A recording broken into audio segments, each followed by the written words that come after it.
All right, we're going to wrap up lecture 7 with lecturette 4. We're going to talk about modulation of signal pathways. Now, I'm going to tell you folks, lecturette 3 and lecturette 4, very important. These are the foundations that you need for the entire course. So make sure you learn these well moving forward. Now, modulation means change or to alter in some way, okay?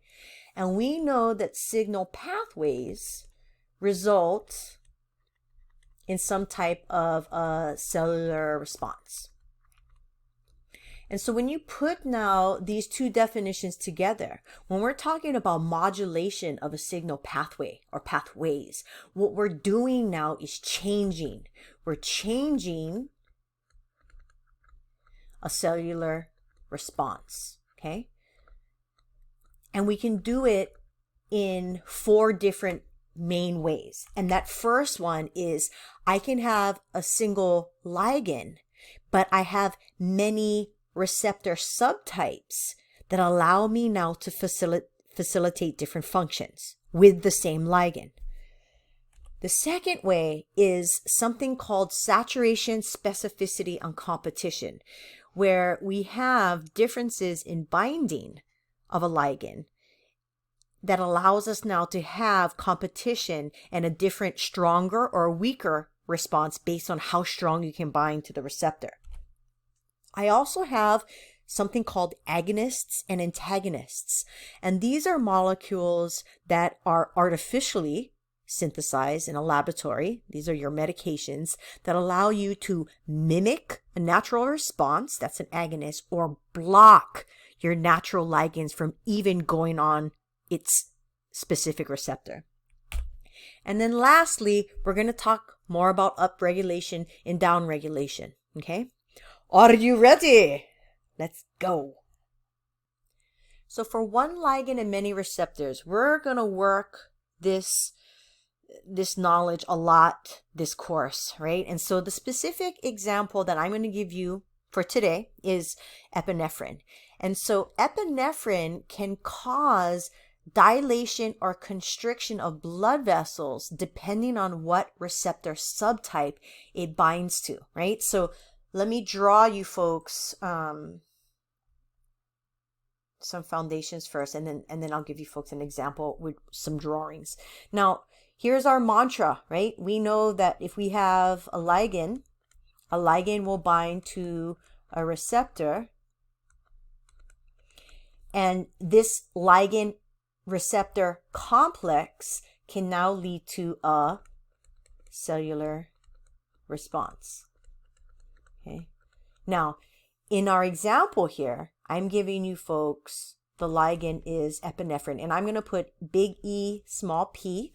That's the shorthand for epinephrine, and epinephrine is one of your adrenaline compounds. So when you are in a sympathetic situation, like you seeing a lion, right? A gazelle sees a lion and then, right? In an emergency state, you're going to start to secrete epinephrine. And then epinephrine will bind to its receptor and do a whole bunch of stuff in the body, increase heart rate, and it changes blood flow in the body, all based on you now having to either do something called fight or flight. And that's a whole bunch of different cellular responses in different tissues. But generically speaking, epinephrine is governing all fight, flight responses, okay?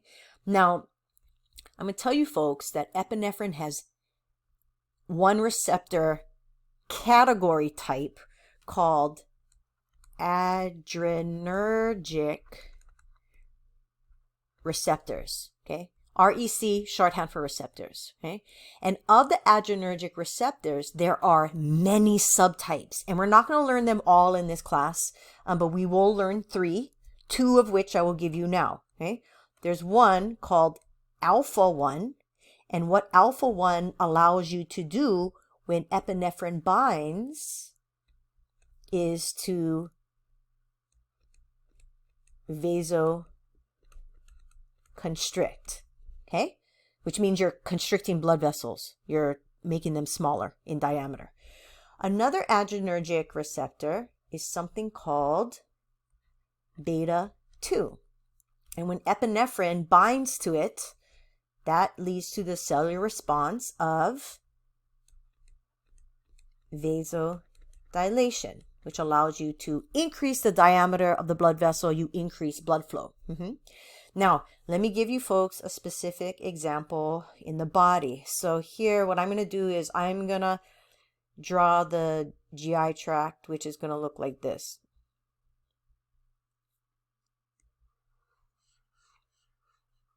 There you go. That's the GI tract, right? And then I'm going to draw some skeletal muscle for you folks in here, okay? Boop, boop, boop, boop, boop. That's my tendon. Boop, boop, boop, boop, boop. Boom, boom. Okay, so let's label this because you might forget what these structures are because they're cartoon-like. Okay, so GI tract and then skeletal muscle. All right. Now, in the sympathetic nervous system, it governs all fight-flight responses, which means that if you're going to fight or flee, you have to get more nutrients to skeletal muscle, but you also have to shut off other processes that are not necessarily needed for running away or running towards. Okay? Does that make sense? Digestion is very expensive to run. And if you're trying to run away from something, you don't need to be digesting right now. You need to shunt all the energy that you're putting towards digestion and shunt it to the muscle, okay? And this is how it is done. So I'm going to draw you folks some blood vessels here. And I'm going to start with red. And I'm going to draw you just a cross section because I want you folks to see what's going on. I'm going to draw you folks a cross section of a blood vessel to start in both systems, skeletal muscle system, and they should be the same diameter. Well, I'm trying for them to be the same diameter here, okay? Now, what's going to happen in the GI tract is if epinephrine binds to its receptor, right? And let's change the ink color here. I'm going to draw some receptors. And this receptor is going to be specific for epinephrine. And I'm going to tell you folks right now, in the GI tract, okay, the receptor subtype, these are receptor subtypes, okay, write that down. I'll do it too, subtypes. In the GI tract, the receptor subtype here for epinephrine is going to be alpha 1, okay? Now, in skeletal muscle, can you guess what the receptor subtype is going to be in here based on the information I already gave you? This is going to be beta 2, okay? Now, what's going to happen? Let's discuss. Let me change my pen color. Now, in the presence of epinephrine binding to the alpha 1 adrenergic receptor subtype, it's going to cause vasoconstriction, right? So the blood vessels feeding the GI tract are going to close up in diameter.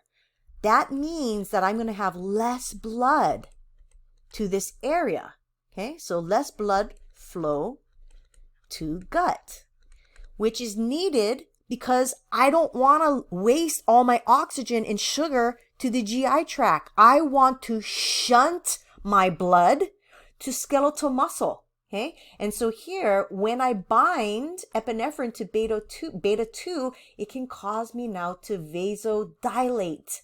What does this result in? Increase blood flow to skeletal muscle. And now I have more oxygen, more glucose, more nutrients that I can now put in skeletal muscle, more calcium, in order for me to get away or run towards or whatever it is that you're trying to accomplish, okay? That's one ligand, many receptors. As the course goes on, we're going to find a lot of ligands have many receptor subtypes in order for me to do these types of opposing actions, okay? Next. All right, let's talk about saturation, specificity, competition, okay? This is an important concept for you folks to get. Now, look at our graph. Whenever reading graphs, you look at the x-axis and then the y-axis, or the y-axis and the x-axis, but that's where you start. So I'm going to start with x, and this is showing me the concentration of ligand, Okay, remember those brackets in chemistry? Concentration. Now on the y-axis is showing me concentration of ligand bound to the receptor. So for this class, if you don't see any numbers, just assume that the numbers are going increasing, 0 to 100. Now look at this line. What is this line telling you? Press pause, do it yourself, and then come back. So what this line is telling you here, I go to the x-axis first and I say as the ligand concentration is increasing, because that's what is happening, right? As the ligand concentration is increasing, more and more of it is bound to a receptor, right? So I read the whole line and then I say until it reaches some plateau, which is a flat line. Now, this is now maximal binding, okay? And this flat line represents the number of receptors present.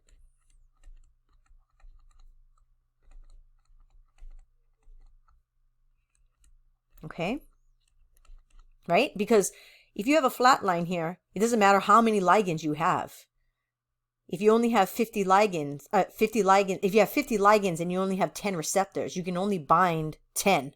Right? Okay, so that's what this flat line is, right? And so here, this is a term called saturation. So when you see this plateau, that means that the receptors are saturated, which means all of them have a ligand bound to it, right? So by definition, saturation is the number of available receptors placed, and it places an upper limit on how much ligand is binding, right? So it brings me to this example here, right? So if you think about this, let's do our mantra again. So ligand plus receptor equals or leads to a type of cellular response. If I have 10 ligands and 10 receptors, I can get 10 cellular responses, yes? If I have, is that 1 million? Yeah. 1 million ligands and I have 10 receptors, how many cellular responses am I going to have? 10, okay? It's because ligand receptor go hand in hand for a cellular response, okay? They dance, they're a partner, right? So one of these is going to be the limit. So if the receptor number is low, that's how many responses I'm going to have when the receptor is saturated, okay? All right, that's saturation. Now, in this graph, I want to show you folks a couple things. So this purple line, here it is. And what I'm showing you folks is this is a specific ligand called ligand A, and it binds to its own receptor called receptor A. Okay. Now, and this is how many receptors it has right here. I'm saturated. Now look at these lines. Okay. They bind, the red and the black ligands bind to receptor B. This is red line is ligand B, and this black line is ligand C. Okay, they both bind to receptor B. So already this is a clue. Okay, so a couple things that you folks are seeing on this slide. You're seeing specificity. Okay, and you're seeing specificity is because a ligand is going to be specific to its specific receptor. Okay, so here you folks see that this line for receptor A is nowhere near receptor B. So these are clearly two different receptors, all right? Now, in this situation here, ligand B and ligand C, they're both binding to receptor B. So in this case here, ligand B and ligand C are both specific for receptor B. So let me ask you a question. Can ligand B and C bind to receptor A? Shake your head, no, it cannot, okay? Ligands B and C are not specific for receptor A, right? Now, ligand B and C are specific for receptor B, but look at the lines. They're different. What are these lines telling you, okay? Now, these lines are telling you that there is competition, right? And so the ligands bind to the same receptor, but because the lines are different, they're binding with different affinities. How do you know which one is binding with a higher affinity. Read the graph. Okay, so let's do it together. I'm just going to give a number here. I'm just going to say this is 50. I'm going to draw a line straight up here. I'm trying to draw a straight line. Whoa. Okay, that's fine for our purposes, right? This ain't math. Right? That's how we read graphs. You folks with me or what? Okay, here we go. Which one has a lower affinity? Ligand C or ligand B? Let's read the graph. When the ligand, and we can put fake numbers here. What you want this number to be? 50? Okay. What you want this number to be up here? 80? Okay. Now, when I get to concentration 50 ligands, Cs, are binding to 50 receptors. When I have 50 ligands present, 80 of those ligands of ligand B are binding to its receptor. Ligand B is binding more. Okay? It's binding more frequently. And so what's happening here is ligand B has the higher affinity. Because if you can bind to something stronger, you are more likely to be bound on that receptor than a ligand that doesn't bind that well, right? Is because the stronger affinity ligand is going to bump the lower one off. Okay, this is all about attraction of molecules, right? Okay, now something else I want to show you is higher affinity molecules have something called this left shift. And if you compare two molecules, ligand B and ligand C, you look at their lines, the one that is more on the left is going to have the higher affinity. Okay? For example, for the alpha adrenergic receptor, right? This is what you folks are looking at for norepinephrine and epinephrine, right? So receptor B is alpha 1 adrenergic receptor, and ligands B and C are norepinephrine and epinephrine. We talked about epinephrine. This is adrenaline hormone. So is norepinephrine. One binds with lesser affinity than the other. And I don't care that you folks know which one binds with less affinity. It's not important. But this is a real life example. I'm not just making stuff up. All right, let's move on. All right, let's talk about agonists and antagonists. Another thing you need for the entire course.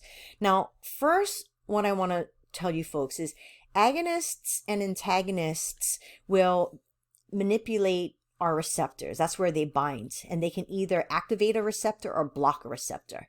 And so these are major targets for drug development. Okay, so pharmaceutical companies, this is what they're doing all day, every day. So I'm going to now draw for you folks a plasma membrane. I'll put the lipid bilayer because I'm trying to get fancy right now. All right, now I'm going to draw you folks one receptor type. Let's do purple, right? All right, so here is a receptor. Receptor 1. Okay, that was a little bit oddly shaped, but that's still, oh, no. That's still receptor 1. That's why I was numbering it. So you know that these are all the same receptor, okay?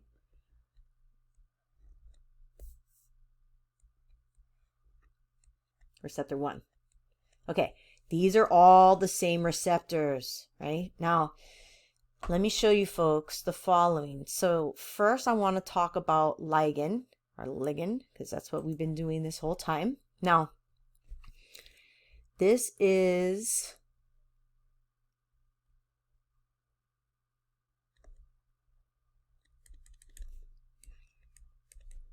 ligand.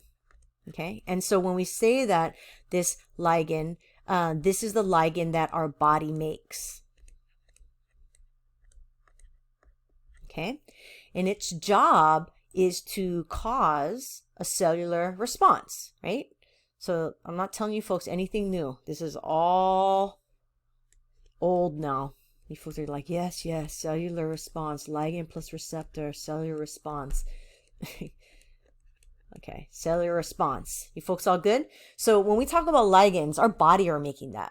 It's called what we say endogenous, endo meaning from inside. I naturally make these ligands. Now, what pharmaceutical companies are doing is they like to make something called an agonist or an antagonist, and I'm going to get there shortly. So an agonist is something that is shaped like the ligand, okay? And what an agonist will do is it binds and activates the receptor, okay? All right, so am I going to have a cellular response? Yes, I will have a cellular response, and I'm going to draw that in that same color so, all of our colors match. Bam, cellular response. You folks with me? Ligand activates the receptor. Agonists are made in a lab. We ingest it or inject it or take a patch. I don't care. I mean, this can be birth control pills, whatever. These are not the hormones we make in our body. We are taking it in some form. It will bind to the receptor and do whatever cellular response. Okay? Now, this is something different. So this is an antagonist. Okay? And an antagonist is going to do the opposite. I'm going to draw it in red. It's going to do the opposite of an agonist. And what an antagonist does, it will bind. It has specificity. But guess what it does? Oh, let's label it antagonist. This says antagonist. Here it is, antagonist. This will bind and block receptor. Did I say activate? I did not. And so here what's going to happen is that this receptor is quiet. There is going to be absolutely no response at all. Okay? It's because you're blocking that receptor. Does this make sense? So for example, if this particular cellular response is pain, if you take an antagonist, that would be a pain relief medication that binds and blocks the ligands that are responsible for communicating pain in the body. Okay? Don't forget this. This is important. All right, let's carry on. All right, let's wrap up this lecturette and also lecture. We're talking about upregulation and downregulation. So what I'm showing you folks are cells, and these cells now are making physiological and morphological changes as time is progressing. Okay, now I want you folks to look at the top 3 cells. This is a specific example of upregulating a cell's activity. What do you folks see that's happening? Boom, boom, boom. Yes, yeah? You are now making more receptors, which are proteins. This is now all genetically created by transcription translation, and you are endocytosing these receptors onto the plasma membrane. Now what's happening is if I want to upregulate the activity of this cell, I can do so because I've now created more receptors where more ligands can bind, and now this cell can become more active. So let me give you folks a specific example. Let's say that these hormones, or excuse me, this receptor is a receptor for increased metabolism. I can't spell today. I can't spell every day. Metabolism. All right. Now, what's happening is I have a ligand that signals for increase of metabolism, but I only have one ligand here, okay? And I only have a couple receptors. So let's say that I have now 50 ligands come at this cell, particular cell. How much of an increase of metabolism am I going to have? Not that much, is because remember, I need both the cell the receptor and the ligand to allow me to have a cellular response. So I can't really increase metabolism yet. However, if I increase the amount of receptors on the cell membrane, now what happens is this cell here has become what we call increased sensitivity to a ligand. And what that means is I now have produced more receptors to bind more ligands for when they come. And when my 50 ligands come, guess what? I can have a huge response. Okay? This causes the response to increase.